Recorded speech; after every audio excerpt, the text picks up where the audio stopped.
El Señor les bendiga. Es un gozo, un honor, un placer poder estar junto a ustedes. Ah, yo siempre digo que cuando yo sea grande, yo quiero ser boricua.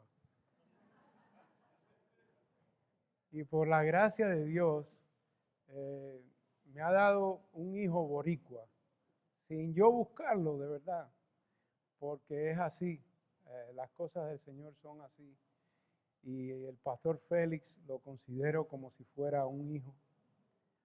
Muchas de las canas que yo tengo me las ha sacado él. Así que ya ustedes saben. Y el pelo que él ha perdido, lo ha perdido por mí. Así que es mutua el asunto.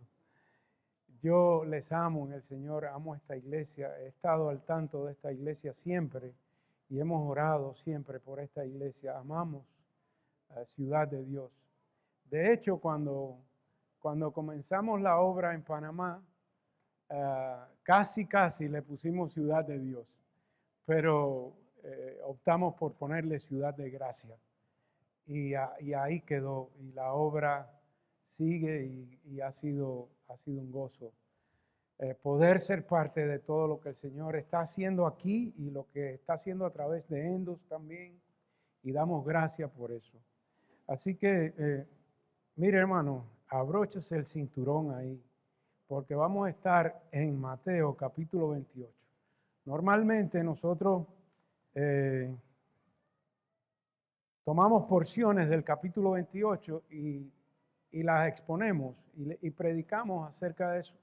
Y una porción de ella, siendo misionero, es la que le llamamos la Gran Comisión a partir del versículo 16. Pero nosotros vamos a ir navegando por todo el capítulo, porque creo que es importante lo que sucede con la resurrección y cómo inmediatamente después de la resurrección viene la oposición para detener el avance de la obra de Cristo, pero Cristo no lo detiene nadie. No hay quien detenga la obra del Señor, por mucho que lo intenten. Cristo inmediatamente después que se da la oposición, entonces cae en la gran comisión. Y vamos a ver todo eso, vamos a ver qué enseñanza nosotros podemos extraer de todo este capítulo tan importante, mientras hoy celebramos este gran día de la resurrección. Muchos de nosotros miramos siempre a este día como algo especial. Pero a veces llegamos a este momento, a este día, a veces llegamos un poco cansados, un poco quizás desanimados. Entonces, pero que la palabra de Dios nos levante el espíritu, nos renueve la pasión, nos dé el deseo de seguir sirviendo a Cristo a pesar de todo lo que nosotros somos, a pesar de nuestras imperfecciones. Que Dios renueve esa pasión en nosotros el día de hoy. Ese es mi deseo, esa es mi oración. Entonces, voy a orar y voy a leer el texto y después entonces vamos a ir navegando por el texto a ver qué Dios nos tiene preparado para cada uno de nosotros en este día. Padre, hemos llegado aquí para celebrar este gran día de tu resurrección, donde la muerte no te pudo contener, donde, Padre, esa piedra que estaba sellada de una manera sobrenatural, tú traspasaste esa piedra, Señor, y tú resucitaste, Señor.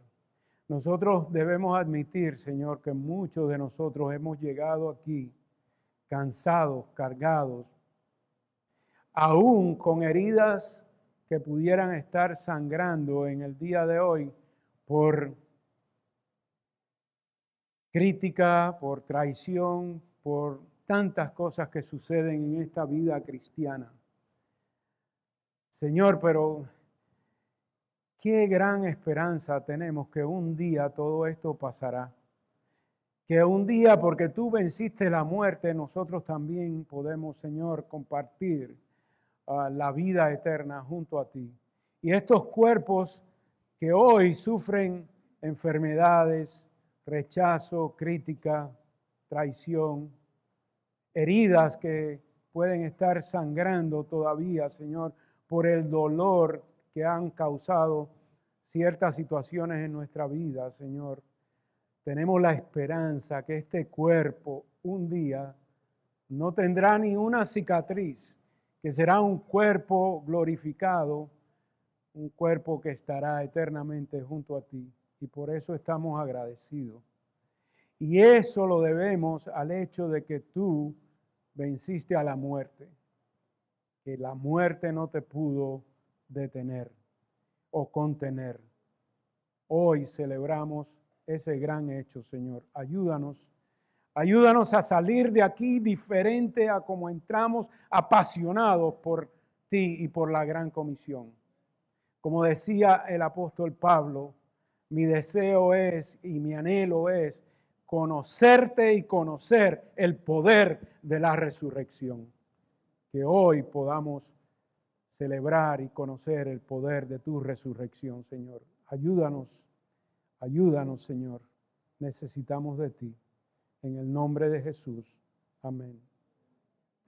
Amados hermanos, a lo largo de la historia, varias personas han intentado de una manera u otra refutar la resurrección de Cristo.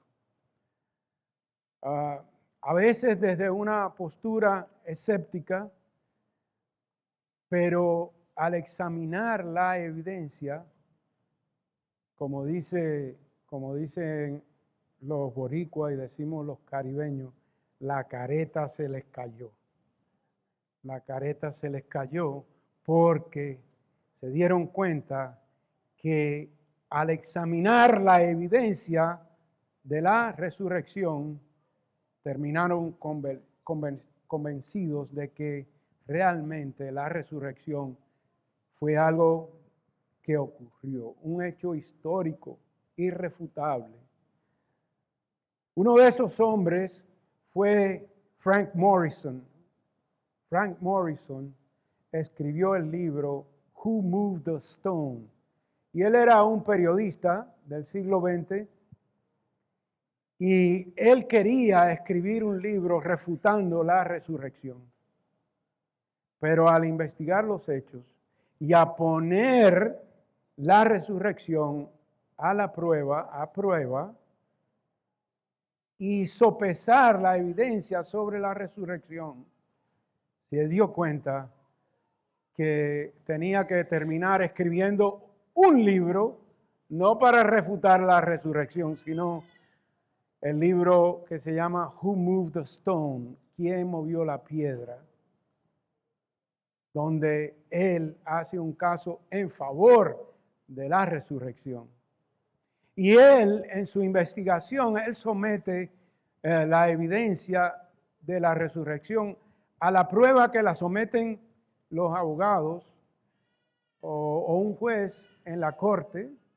Él la somete y él se da cuenta que lo mismo que busca un jurado en una corte, existía allí o daba validez de la resurrección porque habían testigos oculares.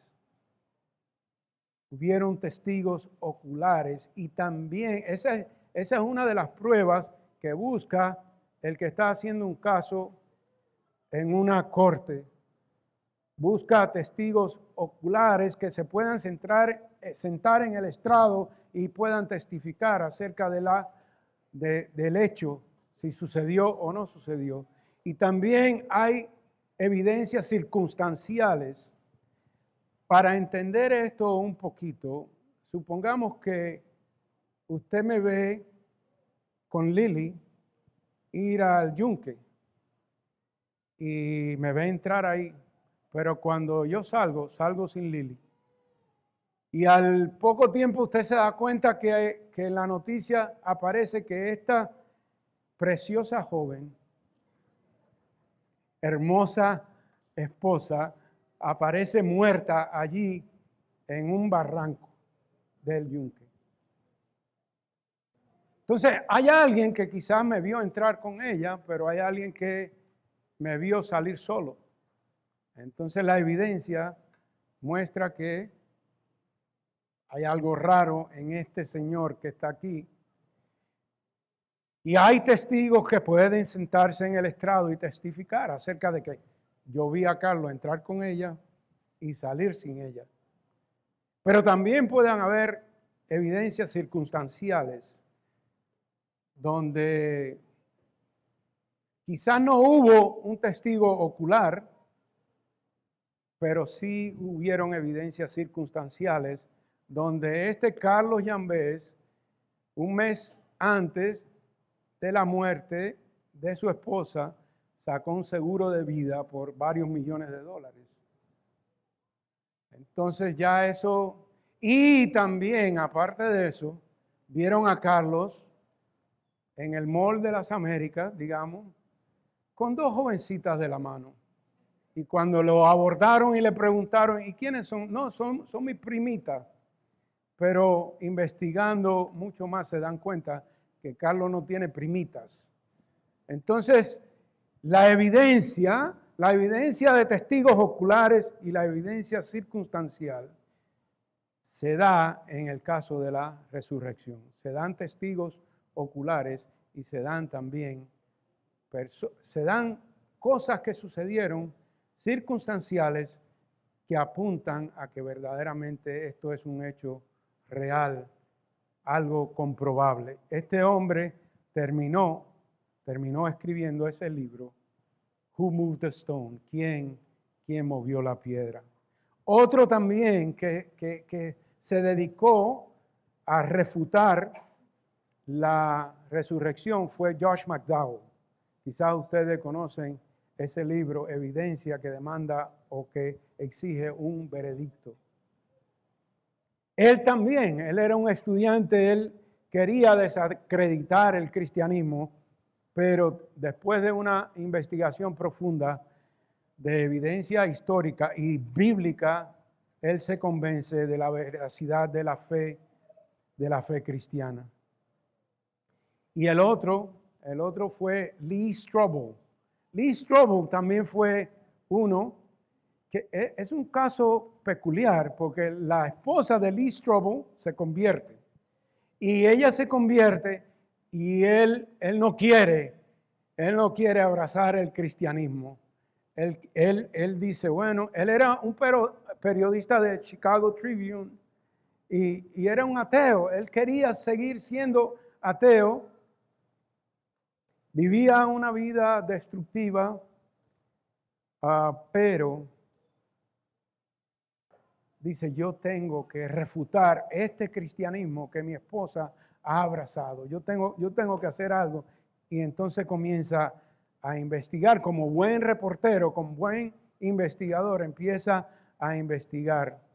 Y entrevista a expertos y se mete 2 años investigando el asunto. Y llega a la conclusión de que la resurrección era históricamente confiable y que él no podía refutarla y que él tenía que abrazar el cristianismo. A lo largo de la historia han habido personas que quieren desacreditar la resurrección. Pero, amados hermanos, la resurrección es algo que es real. La resurrección es algo que se puede comprobar. La resurrección es algo que nosotros nos llena de esperanza. El cristiano tiene la esperanza puesta allá, que a pesar de lo que esté pasando aquí, un día estaremos en gloria eternamente y para siempre. Entonces, con esa introducción, entonces nos vamos a ir al capítulo 28, porque usted dirá, bueno, ¿y hasta cuándo? Vamos a comenzar. Y yo quiero que tome en cuenta 4 puntos en la medida que vamos avanzando por el capítulo 28 de Mateo. Número 1, la realidad gloriosa de la resurrección. Versículos 1 al 10. Número 2, la persistencia de la incredulidad humana. Número 3, la autoridad suprema de Cristo. Y número 4, la misión continua de la iglesia. Pudiéramos resumir el capítulo en 3 letras. R, O, M. Resurrección, oposición y misión. Pudiera resumirlo de esa manera. A mí me gustan esas cosas porque me ayuda a recordar.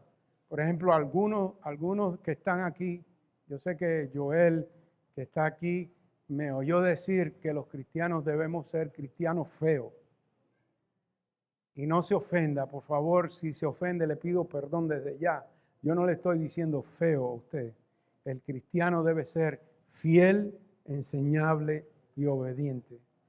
Fiel, enseñable y obediente. Por favor, no se ofenda. Yo estoy de visita y yo me voy.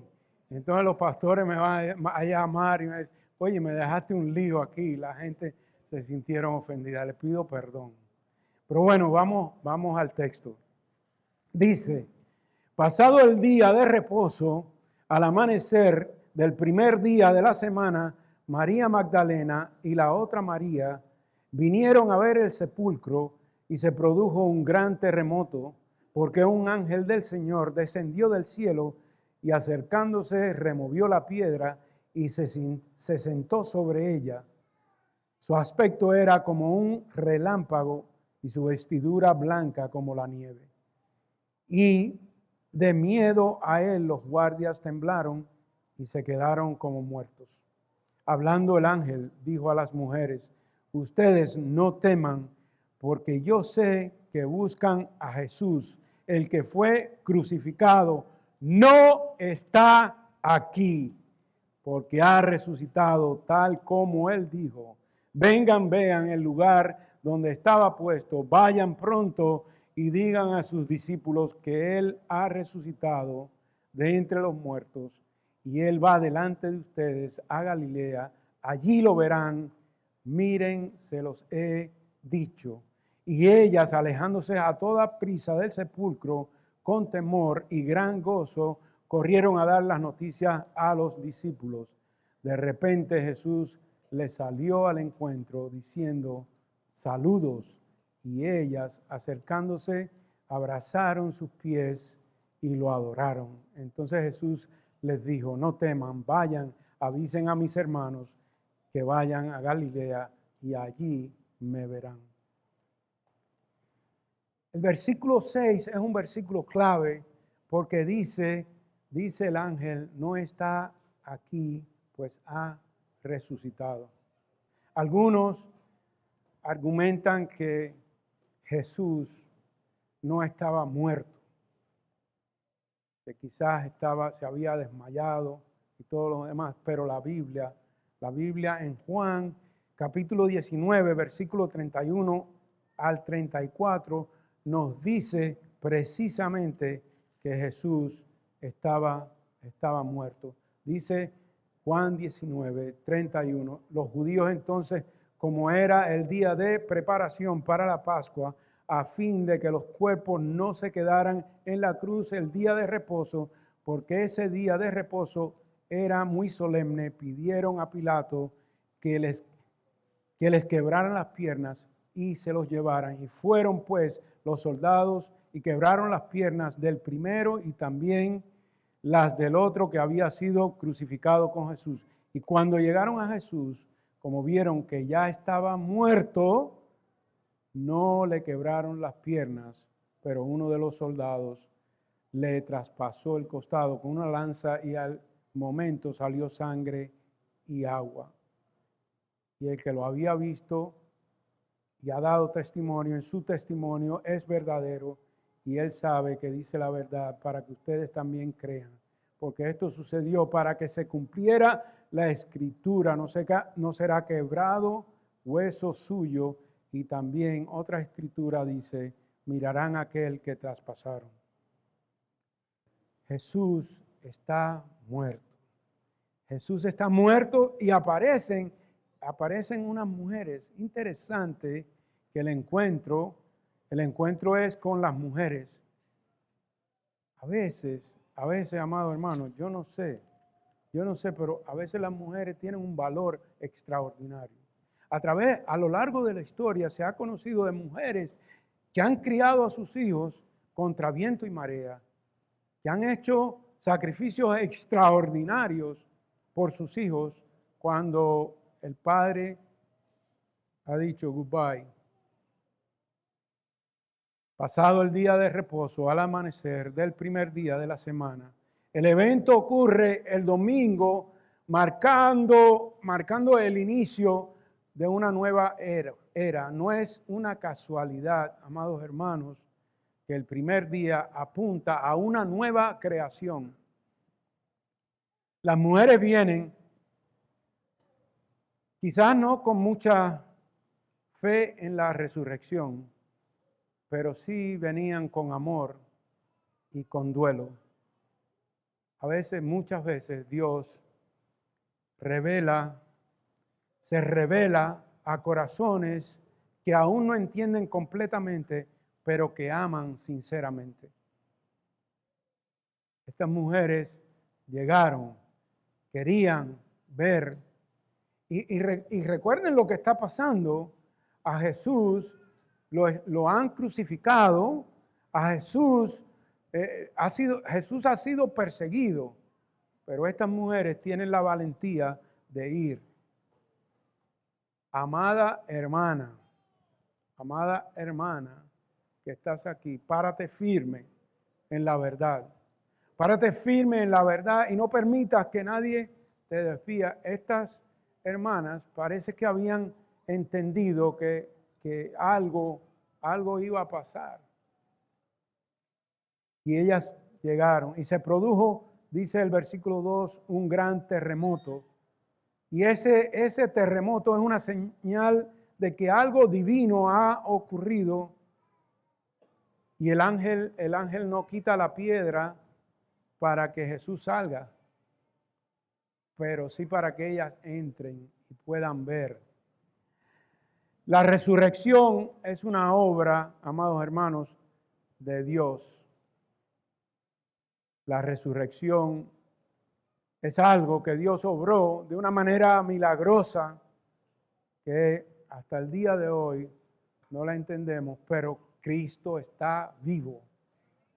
La tumba no lo pudo contener. La resurrección es obra de Dios. Dice el versículo 3, y su aspecto era como un relámpago, el aspecto del ángel, un lenguaje de gloria, un lenguaje celestial, un lenguaje que refleja la santidad de Dios. Esto no es un evento común y corriente, amados hermanos, es una irrupción del cielo en la tierra. Dice que los guardias temblaron, hombres entrenados para la guerra quedan paralizados y el poder humano no puede resistir el poder de Dios. Ahora usted dirá, pastor, ¿y cuáles son las evidencias que encontraron aquellos hombres que quisieron refutar la resurrección? El sepulcro vacío. El sepulcro vacío es una evidencia de la resurrección. Las apariciones de Cristo resucitado, que se le apareció a María Magdalena, que se le apareció a los discípulos, que le apareció a más de 500 personas a la vez. Se le apareció a Saulo de Tarso. Ustedes recuerdan aquel encuentro que tuvo Saulo camino a Damasco. Apariciones múltiples. No eran apariciones aisladas, en diferentes lugares, en diferentes momentos, con testigos diversos y experiencias físicas, porque algunos comieron con él. y lo tocaron y vieron que verdaderamente era el Señor.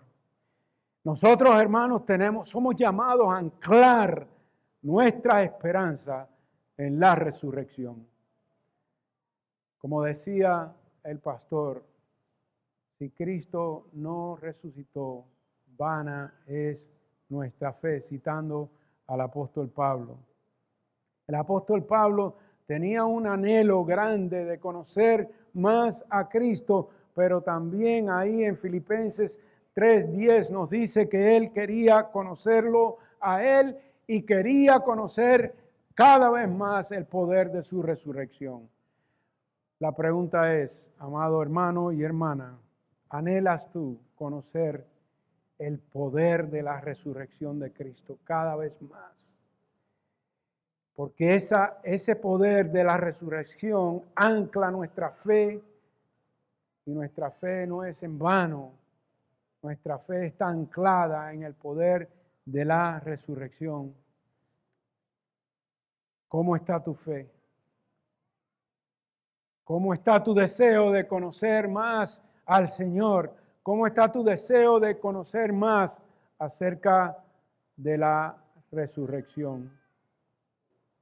Interesante que los fuertes en el pasaje temblaron, los guardias tiemblan, pero las mujeres están ahí.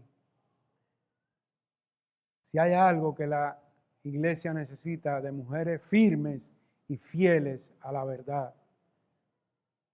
La iglesia necesita de mujeres así, firmes y fieles. Mujeres que demuestren valentía, que sea digna de imitar. No está aquí una declaración que es central para el cristianismo. No está aquí. Como Él dijo, Cristo había en numerosas ocasiones había apuntado a que Él iba a morir, pero que también iba a resucitar. Como Él dijo, la palabra de Cristo es confiable. La palabra de Cristo es fiel. Hay fidelidad en la palabra de Cristo. Recuerde, cuando usted mire y filtre todo este asunto del cristianismo, hágase una pregunta: ¿qué dijo Jesús acerca del tema? Hágase esa pregunta, porque las palabras de Jesús son palabras de Dios con nosotros, y son confiables. Y dice el ángel, vayan pronto, porque la resurrección no solo es algo para contemplar, sino algo para anunciar. Vayan y anuncien. Y el encuentro con Cristo, todo encuentro con Cristo, amado hermano y hermana, debe producir una pasión por la misión. Debe producir eso en cada uno de nosotros. ¿Cómo está tu pasión por la misión? Yo sé, siendo misionero, que servimos tanto tiempo en el campo, que tenemos que ser aquellos que supuestamente compartimos el Evangelio. A veces la pasión se apaga, a veces se desanima uno, a veces viene el desánimo. Pero tenemos que recobrar esa pasión, porque ese es el mandato de este Cristo resucitado, como vamos a ver más adelante. La iglesia fue creciendo después de la resurrección. Nadie pudo detener el avance de la resurrección. La pregunta que nosotros podemos hacernos: ¿y por qué no todos creen? ¿Por qué no todos creyeron si tenían una tumba ahí vacía? Y la respuesta, amados hermanos, la respuesta, ¿por qué todos no creen en la verdad que está en la Biblia, que conocemos que es la palabra de Dios, que es inerrante, que es infalible, que es suficiente? ¿Por qué no todos la creen? porque no es que falte la evidencia, pero hay un problema de condición de corazón. El problema está en el corazón y nos lleva entonces a la realidad que nos llevan los próximos versículos. Los próximos versículos ahí en Mateo 28 dice lo siguiente: mientras ellas iban, algunos de los guardias fueron a la ciudad a informarle a los principales sacerdotes de todo lo que había sucedido.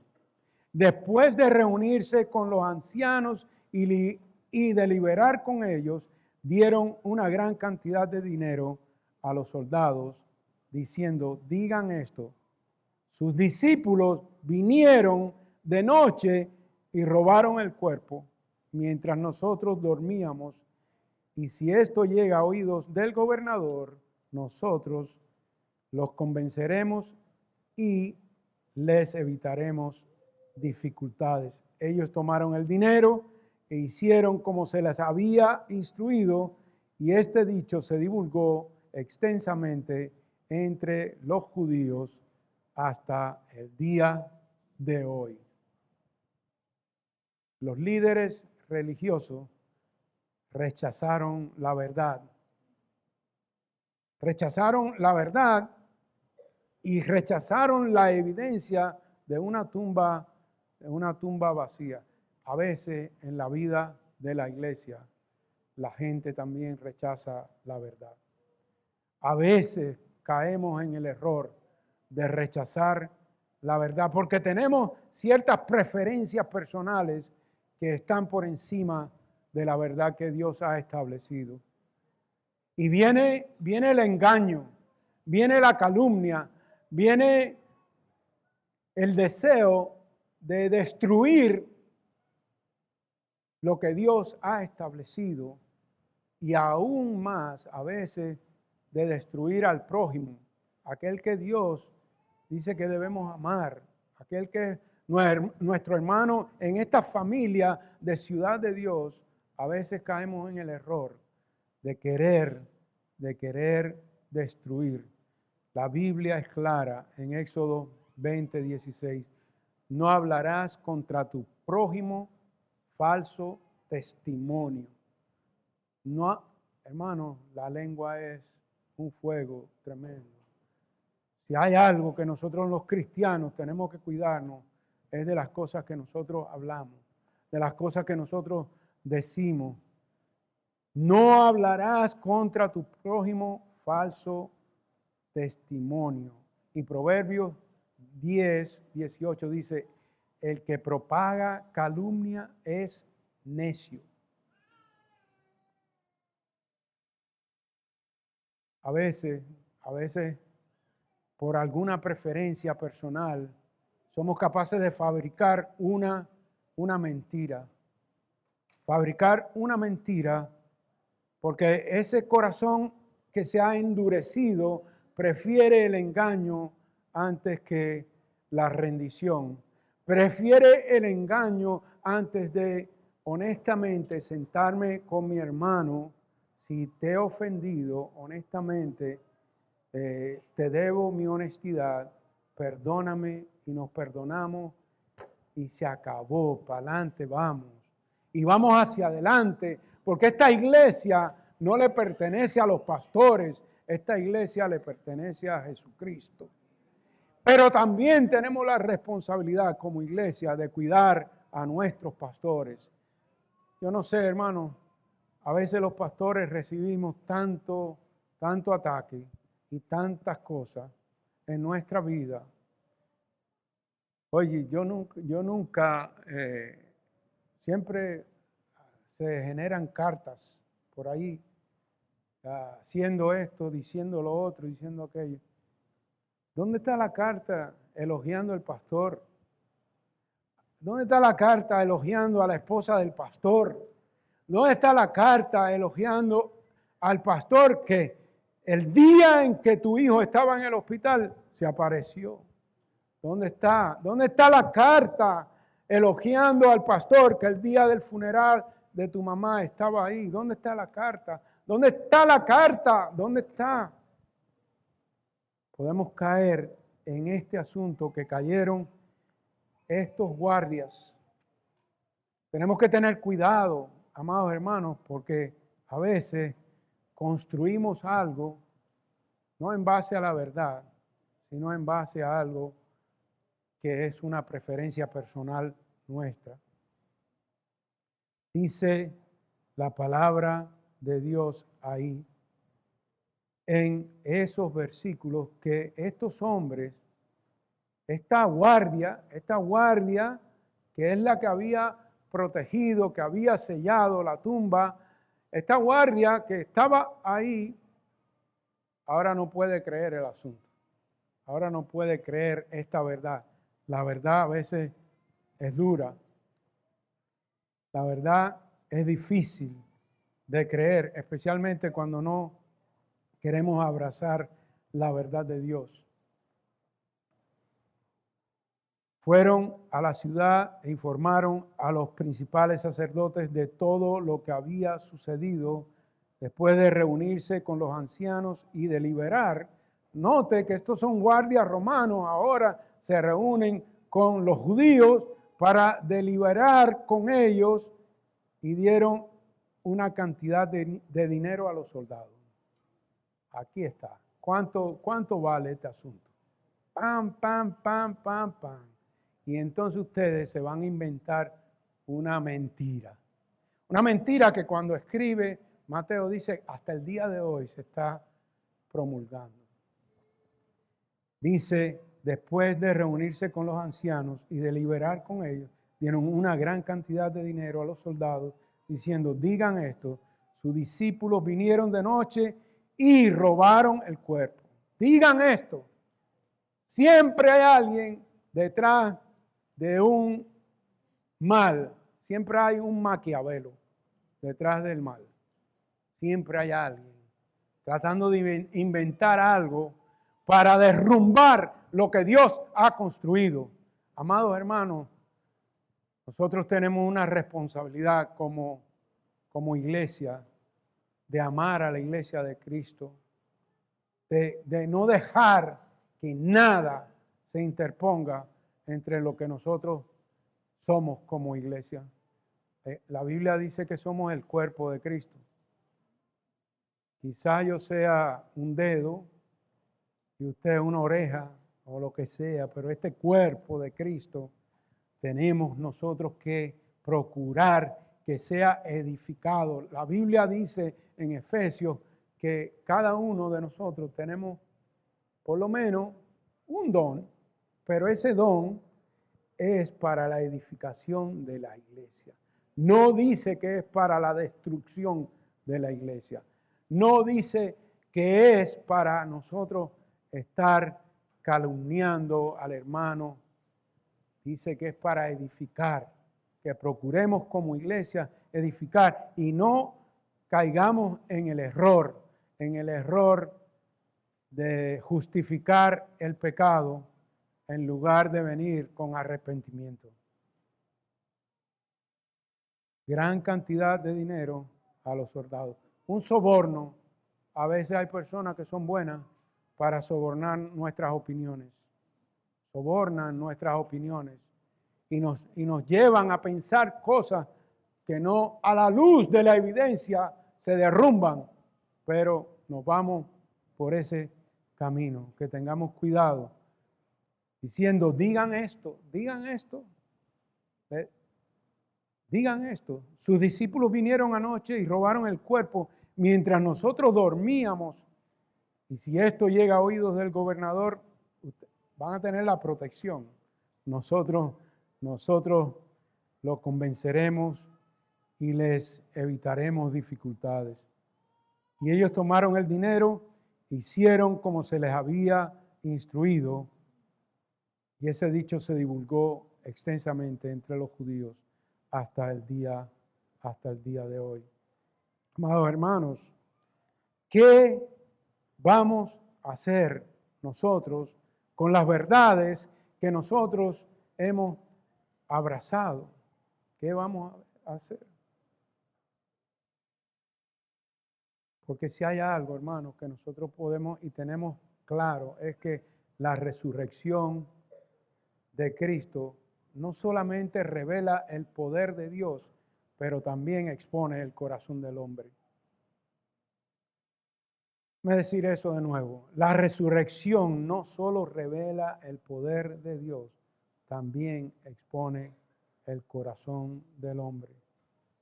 Porque cuando el corazón de nosotros se endurece, la evidencia no produce fe, lo que produce es resistencia, un corazón endurecido. Estos hombres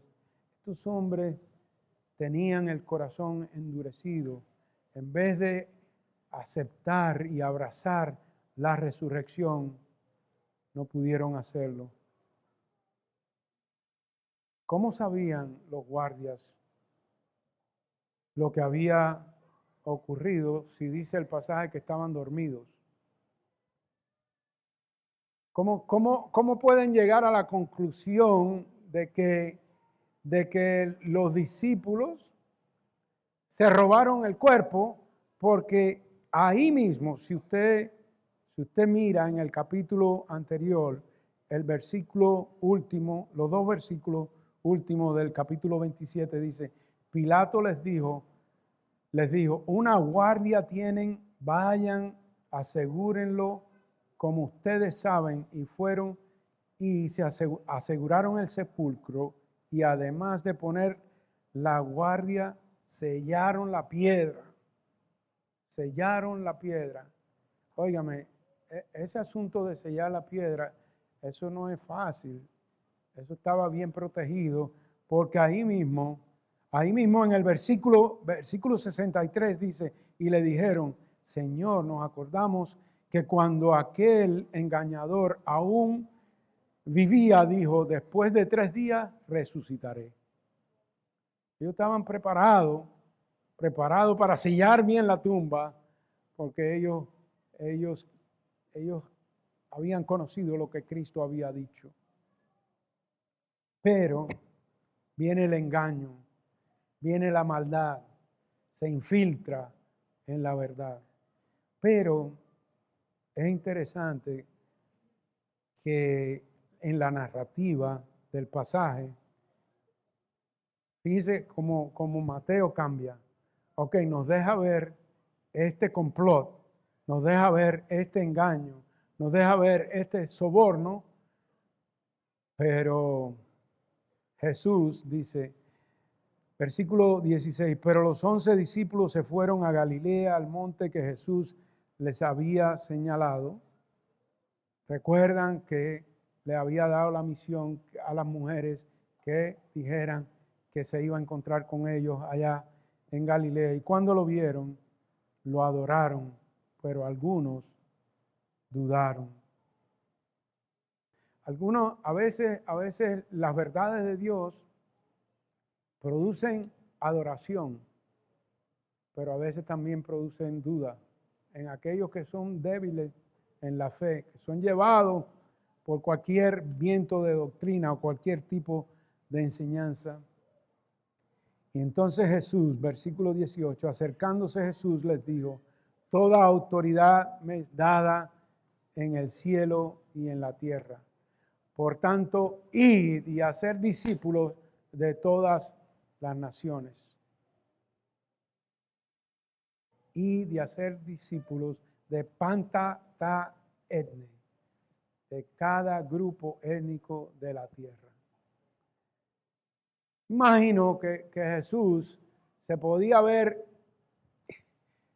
ocupado en cualquier otra cosa, en cualquier otro tipo de asunto, pero hay una misión. Hay una misión que Él quería dejarla establecida y que sigue vigente el día de hoy. Hacer discípulos. Vayan pues y hagan discípulos de todas las naciones, bautizándolos en el nombre del Padre, del Hijo y del Espíritu Santo, enseñándoles a guardar todo lo que he mandado. Y recuerden, yo estoy con ustedes todos los días hasta el fin del mundo. La gran comisión, amados hermanos, no se hace por capacidad humana, sino con autoridad divina. Toda potestad me es dada en el cielo y en la tierra. Y usted y yo, este relato de la resurrección, tenemos que abrazarlo,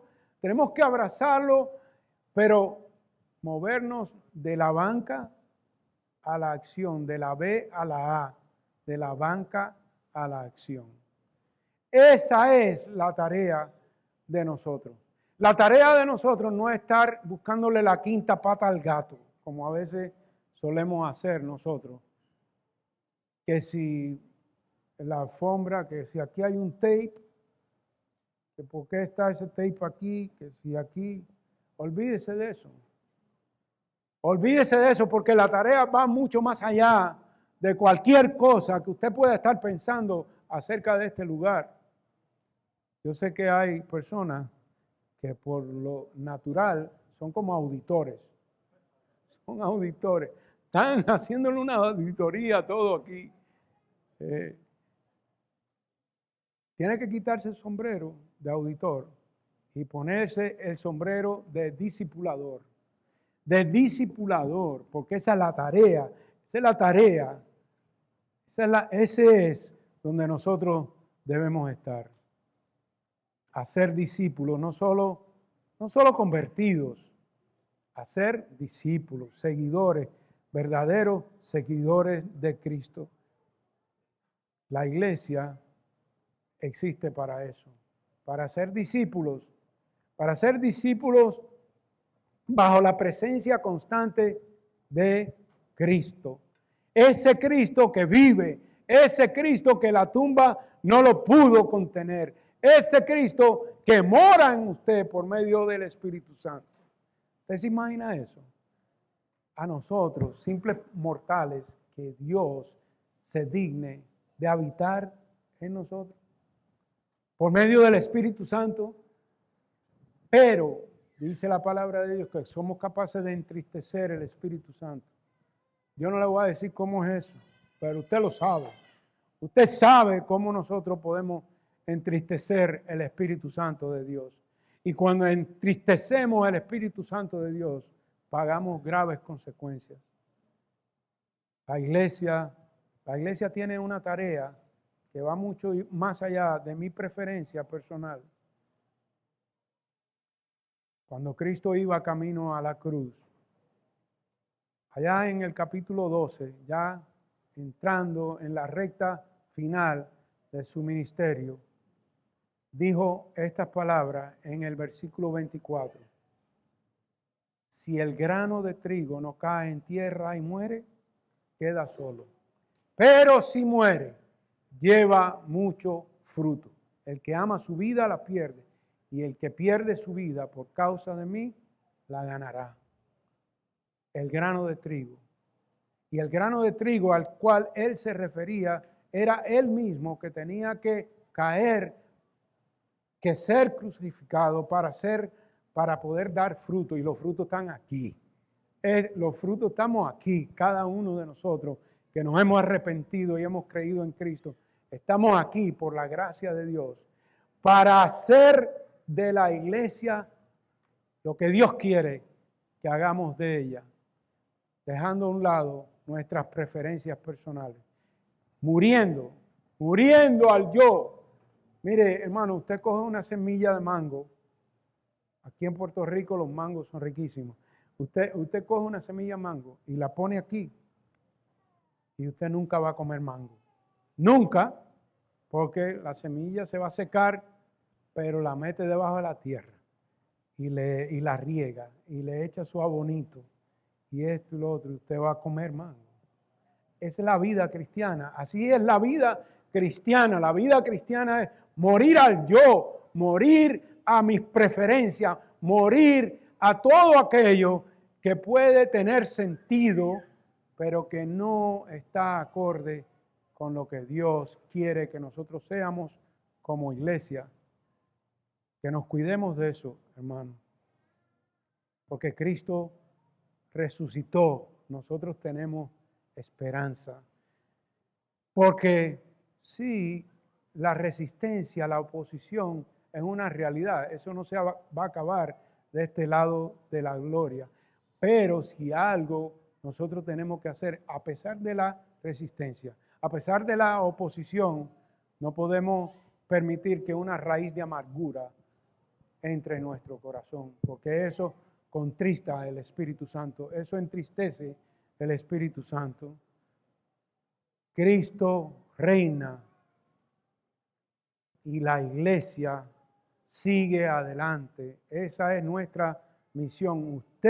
Dios lo ha puesto aquí en esta iglesia para hacer un aporte para esta iglesia, para el bien de la iglesia, para el bien de la iglesia, para cuidarnos unos a otros, para amarnos unos a otros, aunque algunos de nosotros somos difíciles. Algunos de nosotros, quizás hasta yo, sea como un clavo en el zapato para alguien. Pero aún así, tenemos que despojarnos de nuestras preferencias personales y amar a la iglesia, porque esta iglesia fue comprada por sangre, la sangre que perdona nuestros pecados, pasado, presente y futuro. La pregunta es, si Cristo vive en ti. Si Cristo vive en ti, Cristo resucitó. Yo creo que hay suficiente prueba para eso. Pero si vive en ti. Y si vive en ti, si estás viviendo para su misión. Porque Él vive. Quizás ustedes que son tan viejos como yo, ustedes recuerdan. Y perdone si le digo viejo, es de cariño. Porque Él vive, triunfaré mañana. Porque Él vive, ya no hay temor. Porque Él vive, triunfaré mañana. Porque Cristo vive, la iglesia triunfará mañana. La iglesia sigue adelante en medio de las luchas, en medio de las pruebas. La iglesia sigue adelante. ¿Y sabe qué? Yo le voy a dar un consejo que yo aprendí hace un tiempo atrás. Corran detrás de Dios de rodillas. Corran detrás de Dios de rodillas. Van a llegar mucho más lejos si se ponen a correr detrás de los hombres con los pies. Puede ser que le entre una cojera y usted se caiga, pero póngase de rodillas por su iglesia amada. Póngase de rodillas por el liderazgo de la iglesia y crea que Dios va a levantar esta iglesia para gloria de su nombre, que va a ser un faro de luz más de lo que ha sido ya. En el año 1812 murió D.L. Moody. D.L. Moody era uno de los evangelistas más grandes y más influyentes del siglo XIX. Y antes de morir, él dijo algo que parecía quizás extraño para muchos. Él dijo, pronto leerán en los periódicos que D.L. Moody ha muerto. No lo crean. Ese momento estaré más vivo que nunca. Y cuando finalmente D.L. Moody falleció, su familia testificó que sus últimas palabras no fueron de miedo, sino de asombro, y dijo, la tierra se desvanece, el cielo se abre, Dios me está llamando, porque Cristo vive, porque Cristo resucitó. Un día estaremos allá. Moody no hablaba quizás como un hombre muy optimista, pero hablaba como un hombre convencido de la realidad, porque Cristo resucitó, la muerte perdió su dominio, porque la tumba de Cristo está vacía, nuestras tumbas no son el final, la historia no ha terminado, la tumba no es el final de nuestras vidas. Como dice la Escritura, ¿Dónde está, oh muerte, tu aguijón? La tumba no es el final de la historia del creyente. Es solo el comienzo de la vida eterna. ¿Por qué? Porque Cristo vive. Y como decían aquí hace un rato, Cristo no ha perdido ninguna pelea, ni la va a perder. Que el Señor nos ayude. Que el Señor nos ayude a tener una perspectiva clara de lo que es nuestra misión a la luz de la resurrección. Que el Señor nos ayude. Hermanos, que no seamos nosotros como los guardias que creyeron un cuento de camino. Que no creamos cualquier invención por alguna preferencia que pueda estar rondando por ahí. Ame a su iglesia, ame a sus pastores, que no son perfectos, seguro que no. ¿Quién? El apóstol Pablo, el mismo apóstol Pablo, al cual nosotros no le llegamos ni a los tobillos, decía, para esto, ¿quién es suficiente? Reconocemos que no somos suficientes, pero Dios nos ha llamado a cuidar ovejas que son de Él, que Él nos, por su gracia, nos ha permitido ser parte de sus vidas. Y yo les digo, porque lo he visto, los pastores de ustedes les aman, los pastores de ustedes oran por ustedes, los pastores de ustedes se ocupan de ustedes. Móntese en el tren del apoyo a Ciudad de Dios. Móntese en el tren de seguir adelante con estos pastores. Lo bueno que tienen los pastores de ustedes, yo les voy a decir, les voy a ser sincero, que son feos, fiel, enseñable y obediente. Que el Señor nos ayude. Y usted también sea un cristiano feo, fiel, enseñable y obediente. Amén. ¿Cuántos dicen amén ahí? Pero un amén de verdad, no un amén producido, no, un amén que salga del corazón. Amén, yo quiero ser un cristiano feo. Que el Señor nos ayude, que el Señor nos bendiga, amada iglesia. Firmes y adelante, huestes de la fe, sin temor alguno, que Jesús nos ve. Siéntese potente la iglesia de Dios. Adelante, firmes y adelante. Que el Señor nos ayude. Padre, gracias. Gracias por la resurrección. Gracias porque reconocemos que también va a haber oposición. Pero gracias por la misión. A ti no te coge de sorpresa ninguna oposición. Y nadie puede detener el avance de la misión. Que seamos cristianos, que creamos que eso que tú dijiste al final del capítulo, y he aquí yo estoy con vosotros todos los días hasta el fin del mundo. Gracias, Señor, por estar con nosotros el día de hoy. Gracias porque hoy celebramos la victoria de la muerte. Gracias, Señor, porque Cristo vive. Gracias, Señor, porque un día regresará por su iglesia y un día estaremos en gloria, sin heridas, sin dolor, sin traición, sin crítica. Allá no será así, será diferente.